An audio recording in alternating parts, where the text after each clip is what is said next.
going on YouTube? It's your boy Del back again with another reaction, and this time we're gonna watch the favorite of the 4 or 5, whatever the hell, how many times these guys won it. Performance from New York Movement, a collective from New York City who got together some of the best, and they all, did like Voltron and powered up and just created this badass monster of a salsa team. And they've won, I want to say 4 times officially as New York Movement, and then one is Team New York. I could be wrong, but I think it was like 4 or 5 times, or maybe 5 or 6, whatever at this point. But here's my point. Of all of them, I've liked them all to degrees that I have to kind of order them and whatever. So there's 2 of them I particularly like, the one that they did from the Gran Combo song, but this one in particular is my favorite one. So let's watch the 2016 championships when they won it for the 2nd time, maybe 3rd time, depending on 2nd time. I think 2nd time. Let's do it anyway. It doesn't matter.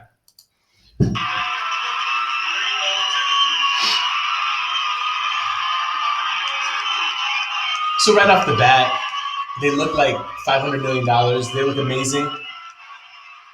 Strut with the little attitude walk. So right off the bat, as someone who's done some competitions, not quite as successful as them, unfortunately.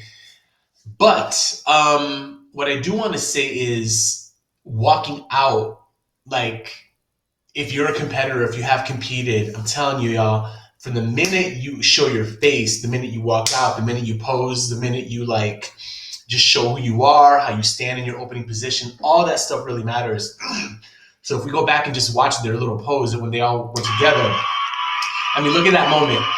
They're basically saying, take the picture. Take the picture. We're the champs. We're declaring that. We own it. All of them just look amazing. Not a one of them is not on right now. So the minute that they started until the very last second, they're on.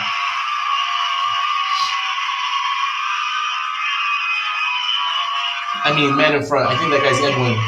He could do a little bit less. Maybe that's the billionaire walk though, right?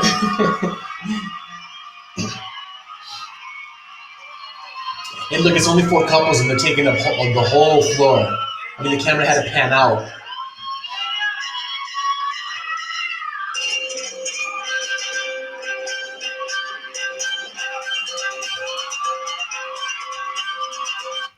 So what was that? But the way it starts with so much power, it was 3 crosses and a little, like flick into a basic. And then they did a double flick again, but it's just the way they do it. If you watch Fausto, the guy in the middle with the mustache, he's like, ga ga ga ga, doing his thing. Watch him again.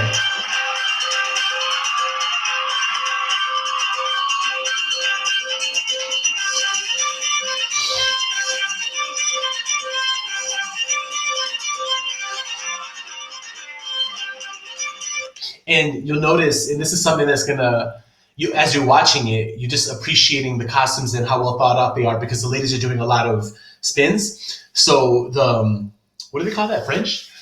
Is that what y'all call it? Fringe, right? Fringe or rough? No, fringe. The fringe is like popping up and stuff, and it goes along with the guys' shirts, color-wise, but on their own, they're just kind of like lighting it up, and then you can see everything. All the movement is kind of visible.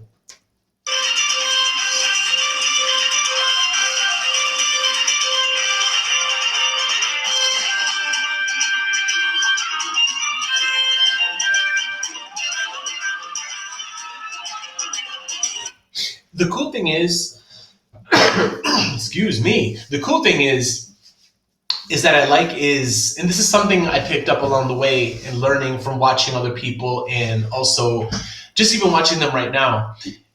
Sometimes my used to go to would be to like spin to the next spot, spin to the next spot, spin to the next spot. But that's completely unnecessary, because literally they're just kind of like da da da da da da da da, like walking. Just kind of like swaggy walking to the next spot. They're still on, right? But it doesn't have to be complicated. And again, this is something that if you've been watching some of these videos, I keep kind of touching on that point, is some of the moments that are, think of it like this. Think of it like if you are a chef, right? And you have a plate, and you're not necessarily sweating the bottom of the plate because no one's really looking at that. Everyone's looking at the entree, right? And you cover the ends because everything's nice and clean and orderly.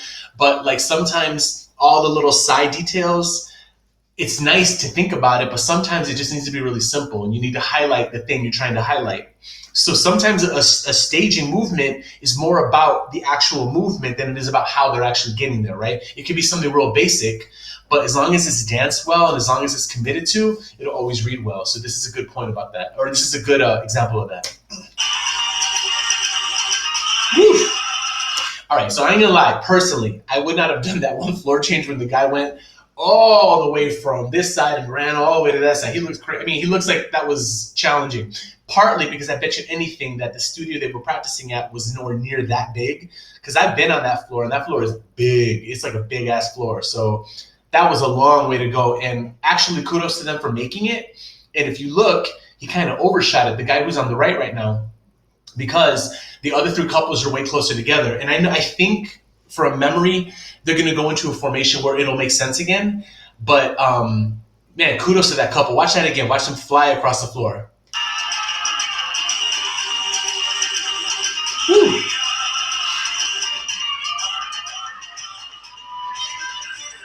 I wonder if that was intentional, because it looked almost intentional.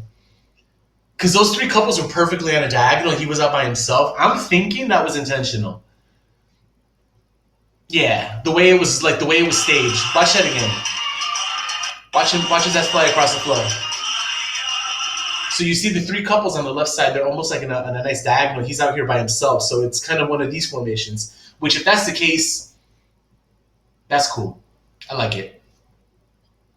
I never really watched it like that closely before. I just watched it to watch it. Now I'm like watching it to like observe it and pick up some of the nuances that I'm seeing, you know? And the reason I'm not sure is because like right there was a very small adjustment and then it came right back into everyone. Look at the way that they're moving through that piece. That's not a simple way to move move a staging part, because the guys are what? In a barrel. I mean, he did a barrel, he shot, boom, and spun her out. I mean, that was crazy. That is dope. That is hard and dope and a great way to move from a line back to a diagonal in a very difficult way. It's very like non-typical, because usually you would just kind of free spin out. You know what I think to do it that way. I want to watch that again, one more time. That's a learning moment. Bam, bam, guy did a turn, she did another turn, and bam, by the time they're done with that, they're already in the diagonal. That was dope.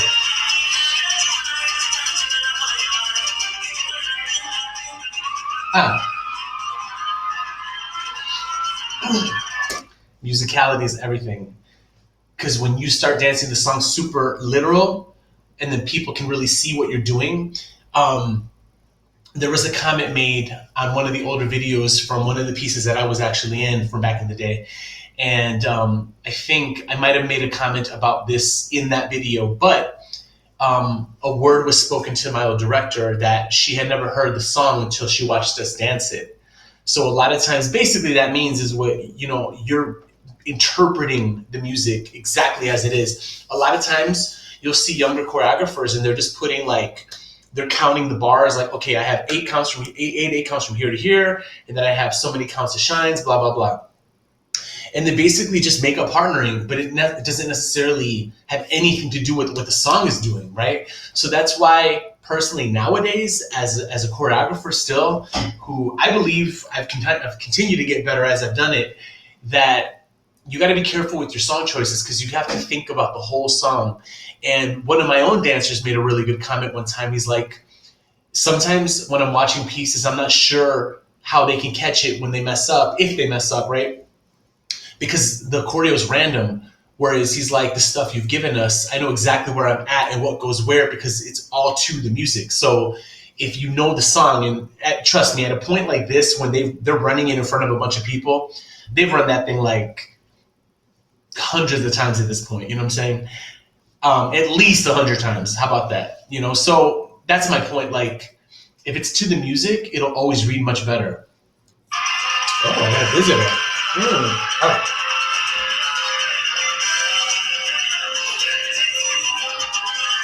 See, that was a staging I would have done. See, watch the guys. That's something I would have typically done back in the day. It doesn't look bad. It's It's just unnecessary. You know what I mean? They could have easily just kind of walked over because they've been doing some kind of walking changes too. So it's neither here nor there. It's not good or bad. It's just different. So here's where we get into a little bit of all the wachinchen that people talk about on social media after the fact, right? So especially this past year, and I guess I could do a reaction to that one as well, and that can open up a whole separate conversation, but sometimes the second place couple or the second place group, they don't necessarily need to kill it. I feel like the judges sometimes, because watch, even right now in the freeze frame, two of the girls are completely in line with each other. One of them's in the spin too. I believe that's what's Denise. And then this girl on the far right, she's completely off. She's not even doing the move. She's just got both her feet on the ground. So it's not a problem. And I'm sure I've seen this piece several times. She's nailed this before. But you know what stuff happens while you're out on the floor, you know? Sometimes you don't get a chance to practice on a particular floor or adrenaline or what have you. Things happen. Okay, that's not what I'm trying to say. I'm not trying to, throw shade in any way, shape, or form. But what I am saying is sometimes in a competition, I believe, I don't know if it was this year or a year prior, there was a team from Canada who did something similar. They got a bunch of the Canadian dancers together. I believe they called it Team Canada. And I believe they lost by like 0.5 of a point. And it was so close. I mean, it was so close. And sometimes you'll see little baby mess ups like that. And again, in the grand scheme of things, it's a non-issue. But when you're in competition, things like that count, unfortunately. So I wonder, as a judge, and I've even here in Chicago, I'm pretty cool with one of the judges who's here, and I would love to just talk to him about like what would be the criteria. And again, he's not the end all be all because there's a bunch of different judges on the floor. But this last year, the one that just happened in 2020, I mean, there was a pretty big mess up. You know, the problem was there was no clear second best team because the rest of the teams weren't that impressive on the same level. But in this case, there is a mess up. I don't know if this is the year that Canada was there, because if it was, I mean, for me, that would have kept it like right there. So it's just always interesting to think about. I mean, yeah, 2 of the 4 girls nailed that spin right now, the ladies.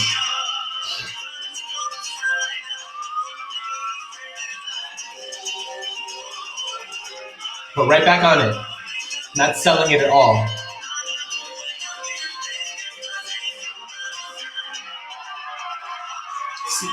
And it's highlighted more by the fact that they're so clean almost everywhere else, and they're so sharp that the times they do mess up, it almost stands out. Sometimes when you're a little bit more inconsistent, it's okay because things are kind of in and out, but they're so strong all the time. They're like, bam, boop, bam, you know.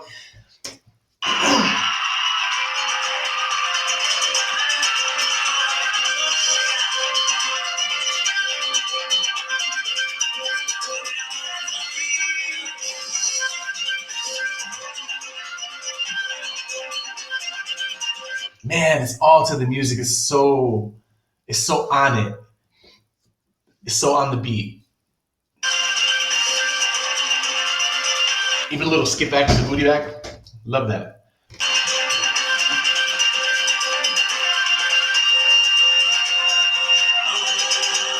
See, that there's an instance of just running to the spot, and it's just as powerful as it spins. So, for any fellow choreographers who are out there who are still trying to find that perfect balance, know that that's an option for us.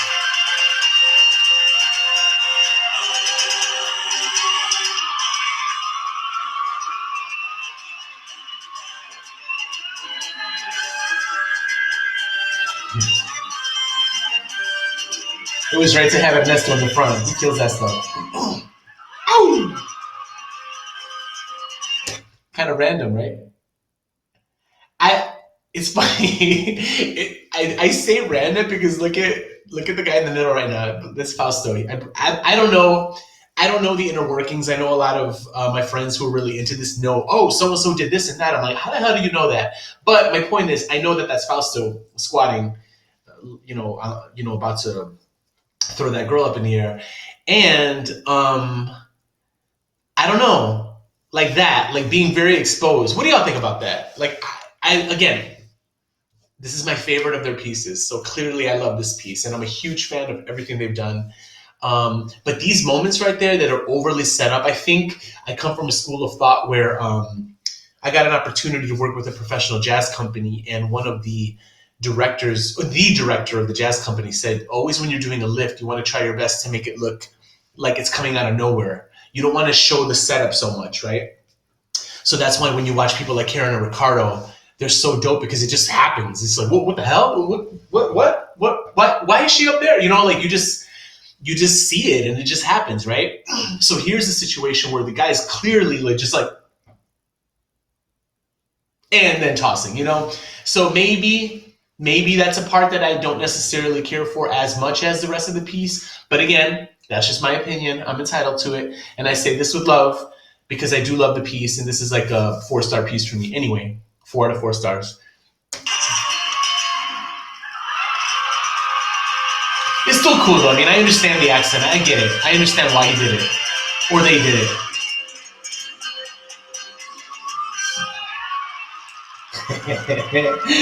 We're just standing there like, what? Yes, I just flipped a woman over my head. Yes. And that's what it's about right there. That applause. That's what it's all about right there. So for me, undisputed. They won it that year. If this was not the year of the Team Canada thing, all in all, if you had to grade this as a judge, I mean, it wasn't flawless. It wasn't perfect. But there's also that thing where the more couples you have, the harder it is to be perfect because there's more variables. Like, I don't know, someone smarter than me statistically could figure that out and say, well, you know, every single couple you do, you add point whatever, blah, blah, blah. Who cares? My point is there were 4 couples, right? So every time that you do 4 couples or 5 couples or 6 couples, it's more impressive when you watch the big teams do it and they're like really together, because a lot of those teams have like 6 or 7 couples, and it's crazy how clean some of those people are because it's like, man, everyone's got to be perfect, you know? That being said, 4 couples is nothing to sneeze at. I think they did an amazing job. I think all in all, that is freaking A+. I guess instead of A++ for a couple of little baby hiccups. But other than that, I love it, man. Team New York doing it, loving it. I love it. It's fantastic. I kudos to all those dancers. I think they're amazing. And I will probably go back and touch on some of the other ones that I've seen because I do have some other favorites of theirs. There's a couple of other ones that are not, they're not, maybe one in particular is just like, yeah, it was cool. It was cool, but it wasn't like my favorite, you know? So this one is, so that's that. And I'll catch you guys in the next time. If you guys haven't, like the video, help your boy out and subscribe. And I'll catch you guys in the next one. Peace.